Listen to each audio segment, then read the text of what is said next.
Assalamu alaikum guys, welcome back to my new video. Today I will be teaching you guys to solve the linear equation using matrix method. So now I am having question. The question is solve the following system of linear equation using matrix method. हमें यहाँ पे question दे दिया गया 3x + y + z is equal to 1, 2x 2z is equal to 0, 5x + y + 2z is equal to 2. ये हमें question available है. इसको हम मैट्रिक्स मेथड के ज़रिए सॉल्व करेंगे. सबसे पहले हम इन इक्वेशंस को हम मैट्रिक्स की फॉर्म में चेंज कर लेते हैं. मैट्रिक्स की फॉर्म में जहाँ जहाँ हमारे पास x है वो फर्स्ट रो पे आ जाएंगे, फर्स्ट कॉलम में. x 3, y 1, z की पावर z की वैल्यू 1 है 1. फिर नेक्स्ट इक्वेशन आई 2 को हमने सेकंड रो में डाल दिया है. फिर 2, अब यहाँ पे y की वैल्यू 0 है तो हमें 0 पुट करनी होगी, y अवेलेबल नहीं है. फिर 2z है तो हमें 2 पुट कर दिया. इसी तरह हमारे पास थर्ड इक्वेशन है, थर्ड में फर्स्ट x है तो x आ गया, और इसी तरह y है तो 1 आ गया y की वैल्यू, और 2z है तो 2 आ गया. और उसके साथ हमने वेरिएबल्स डाल दिए x, y और z तीनों को, क्योंकि आफ्टर मल्टीप्लिकेशन अगर हम इसको सॉल्व करेंगे तो हमारे पास ये इक्वेशन इक्वल्स आ जाएंगे. और जो जो वैल्यू इक्वेशंस के इक्वल्स टू के उस तरफ प्रोवाइड की गई हैं 1, 0 और 2, उसको हमने कांस्टेंट की फॉर्म में इक्वल्स के उस तरफ डाल दिया. अब इसमें हमने पहला मैट्रिक्स उसको a कंसीडर कर लिया है, सेकंड को हमने क्योंकि वेरिएबल्स थे उसके अंदर तो उसको x कंसीडर कर लिया, और थर्ड को कांस्टेंट थे तो उसमें हमने उसको मैट्रिक्स b कह दिया.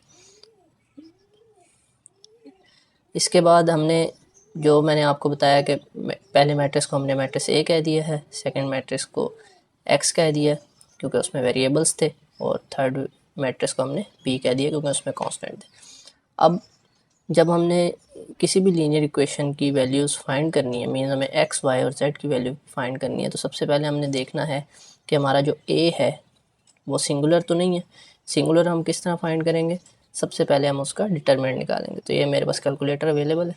इसमें सबसे पहले हम मॉड्स में जाएंगे, मॉड्स में 6 में जाएंगे, मेन्यू में 6 में जाएंगे. अब हमें मैट्रिक्स a, हमने वैल्यू a मैट्रिक्स a में डालनी है तो हम 1 कंसीडर करेंगे. इसका ऑर्डर क्या है? 3/3 है तो हम 1 पुट करेंगे.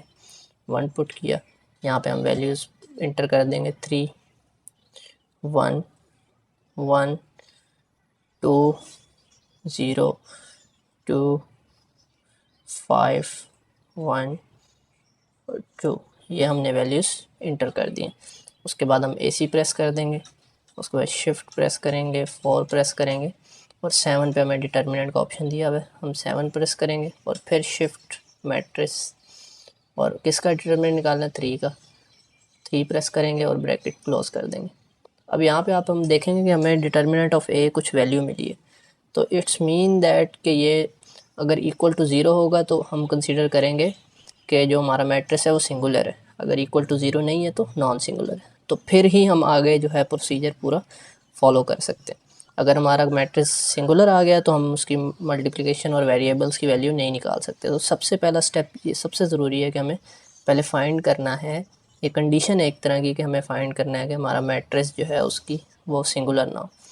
तो ये हमने फाइंड किया. उसके बाद हमारा आ गया कि a is not singular, non singular हो गया क्योंकि हमने डिटर्मिनेंट निकाल लिया इसका. नाउ सेकंड कंडीशन, हम अब इसको किस तरह सॉल्व करेंगे कि आपको पता है पहला मैट्रिक्स a था, सेकंड x था और इक्वल्स टू b था. अब अगर हमें x की वैल्यू फाइंड करनी है तो हमें a को उस तरफ लेके जाना पड़ेगा. तो जब मल्टीप्लाई हो रही होती है चीज़ तो उधर जाके डिवाइड हो जाती है, तो डिवाइड को हम इन्वर्स भी कह सकते हैं. तो हम इसको कह देंगे कि x is equals to a inverse of matrix a और into b, means a inverse a plus into matrix b. तो अब हम क्या करेंगे कि हम a इन्वर्स पहले फाइंड करेंगे मैट्रिक्स a का और फिर b, या इसको हम डायरेक्ट भी कर सकते हैं, हम इसको डायरेक्ट भी कर सकते हैं. तो डायरेक्ट करने का मैं तरीका आपको बताता हूँ. हम AC को प्रेस करेंगे, जैसा कि अब हमारा 0 0 हो गया. अब इसके बाद हम सबसे पहले शिफ्ट को प्रेस करेंगे, 4 को प्रेस करेंगे. अब हमें पता है कि हमने मैट्रिक्स b की वैल्यू अभी तक इंसर्ट नहीं की है, तो हम 1 प्रेस करेंगे. वहाँ पे हमसे पूछ रहा है किस मैट्रिक्स में वैल्यू डालनी है, तो मैं कहूँगा b में. b का ऑर्डर क्या है? अब b का ऑर्डर है 3 रोज़ इंटू 1 कॉलम. तो 3 रोज़ 1 कॉलम 3 पे हैं तो हम 3 प्रेस करेंगे.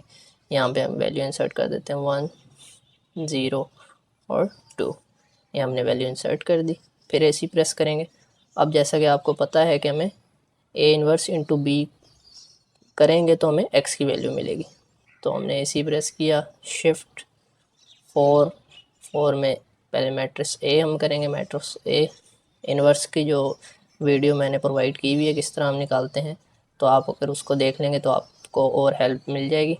हमने मैट्रिक्स A इंटू इन्वर्स किया, मल्टीप्लाई, अब किसको मल्टीप्लाई कराना है, मैट्रिक्स B को। तो मैं 4 प्रेस करता हूँ, matrix A inverse into matrix B। तो जब मैं इसको इक्वल्स दबाता हूँ तो ये मुझे आंसर दे देता है इसका। मीन्स हमारे पास सबसे पहले x की वेरिएबल में x था तो x इज इक्वल टू 1 होगा, y का वेरिएबल y था, सेकेंड वेरिएबल y -1 होगा और z की वैल्यू भी -1 होगी। तो इस तरह में ये हमारा आंसर मिल गया है। तो ये फुल डिटेल में है कि हमने जो x वेरिएबल है उसको कहा x, y और z, ये a का इन्वर्स आया इंटू b किया और हमारे पास आंसर आ गया 1, -1 और -1। तो x is equal to 1, y is equal to -1 और z इज इक्वल टू -1। तो ये हमारा एक कंप्लीट मेथड है कि किस तरह हम एक इक्वेशंस को पहले मैट्रिक्स की फॉर्म में चेंज करेंगे, मैट्रिक्स की फॉर्म में हम फिर उससे x, y और z की वैल्यूज़ निकालेंगे। तो if you found this video helpful, kindly like this video and subscribe my channel for more videos. Thank you.